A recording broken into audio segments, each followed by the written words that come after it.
Hello प्यारे दोस्तों, YouTube channel अपना परिवार 07 में आप सभी का दिल खोल का स्वागत है। आज तारीख 23/4/2025 से करंट अफेयर के जितने भी महत्वपूर्ण क्वेश्चन बन सकते हैं उनको हम डिस्कस करेंगे।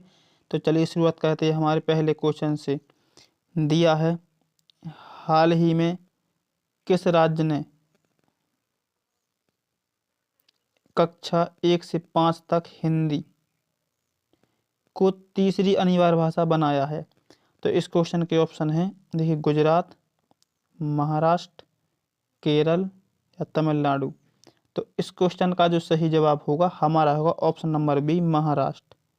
देखिए, महाराष्ट्र ने कक्षा 1 से 5 तक हिंदी को तीसरी अनिवार्य भाषा बनाया है। तो इसके बारे में देखते हैं, चलिए। देखिए, महाराष्ट्र सरकार ने राज्य बोर्ड के स्कूलों में कक्षा 1 से 5 तक हिंदी को तीसरी अनिवार्य भाषा के रूप में शामिल किया है, ताकि छात्रों को त्रिभाषा नीति के तहत हिंदी का ज्ञान भी हो सके। तो चलिए इसी के साथ चलते हैं हमारे नेक्स्ट क्वेश्चन पर। दिया है, अनकटेड UNCTAD ने वर्ष 2025 में भारत की अर्थव्यवस्था में कितनी वृद्धि का अनुमान लगाया है? तो इस क्वेश्चन का ऑप्शन है 5.8, 6.0% या 6.5% या 7.1%।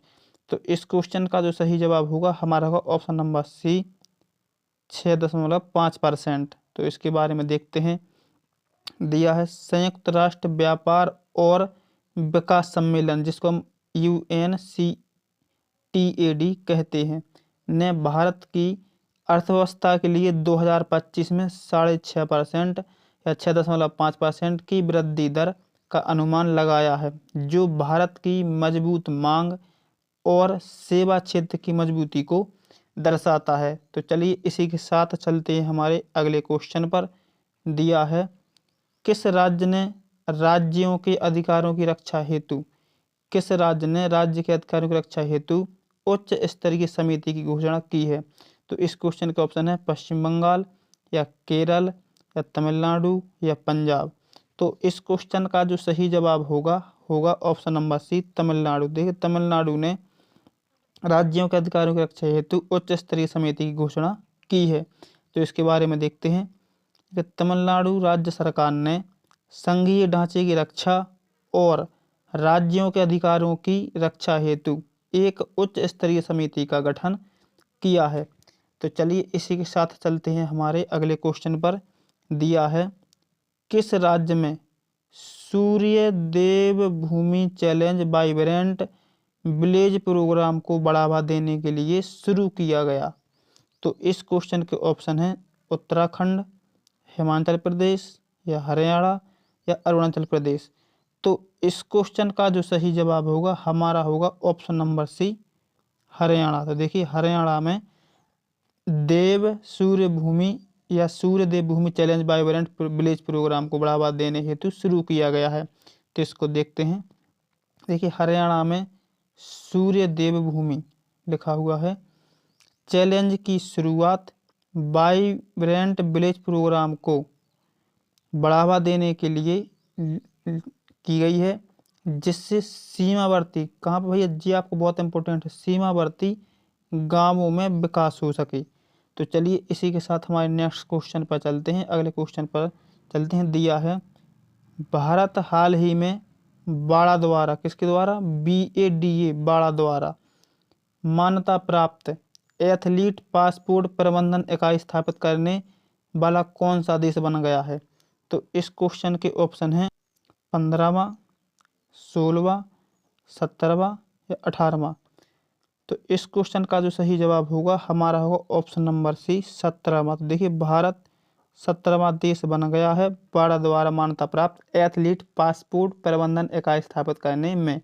तो चलिए इसको देखते हैं कि भारत विश्व में 17वां देश बना है जिसने बाड़ा द्वारा मान्यता प्राप्त एथलीट जैविक पासपोर्ट प्रबंधन इकाई स्थापित की है। तो चलिए इसी के साथ हम चलते हैं अगले क्वेश्चन पर। दिया है, हाल ही में विश्व रचनात्मक और नवाचार दिवस किस तारीख को मनाया गया? तो इस क्वेश्चन का ऑप्शन है 20 अप्रैल, 21 अप्रैल, 22 अप्रैल या 23 अप्रैल। तो इस क्वेश्चन का जो सही जवाब होगा होगा ऑप्शन नंबर बी, 21 अप्रैल। तो देखिए 21 अप्रैल को विश्व रचनात्मक और नवाचार दिवस मनाया जाता है। तो इसको देखते हैं। संयुक्त राष्ट्र द्वारा घोषित, किसके द्वारा घोषित, ध्यान रखना है, संयुक्त राष्ट्र द्वारा घोषित यह दिवस हर साल 21 अप्रैल को मनाया जाता है ताकि नवाचार और रचनात्मकता को वैश्विक स्तर पर बढ़ावा दिया जा सके।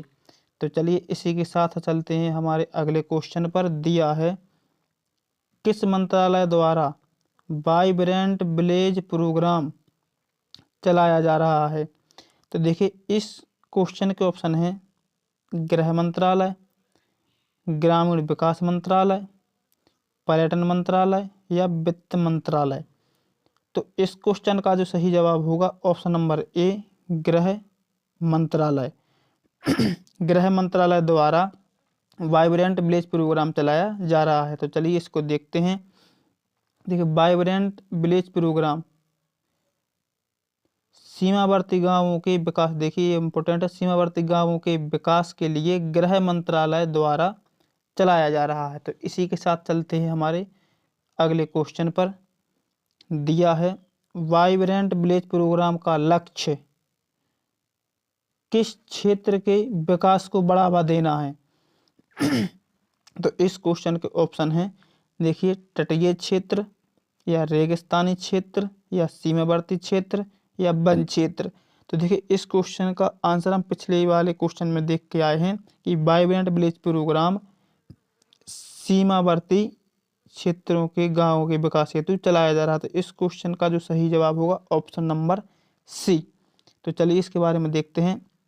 देखिए वाइब्रेंट विलेज प्रोग्राम का उद्देश्य भारत के सीमावर्ती क्षेत्रों में बसे गांवों के सामाजिक और बुनियादी ढांचे का विकास करना है।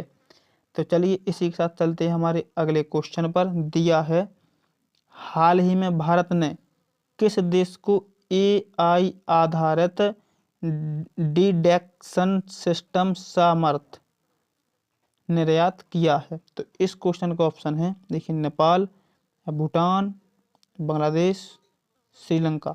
तो इस क्वेश्चन का जो सही जवाब होगा ऑप्शन नंबर डी, श्रीलंका। तो देखिए श्रीलंका को भारत ने AI आधारित डिटेक्शन सिस्टम सामर्थ्य निर्यात किया है। तो इसके बारे में देखते हैं।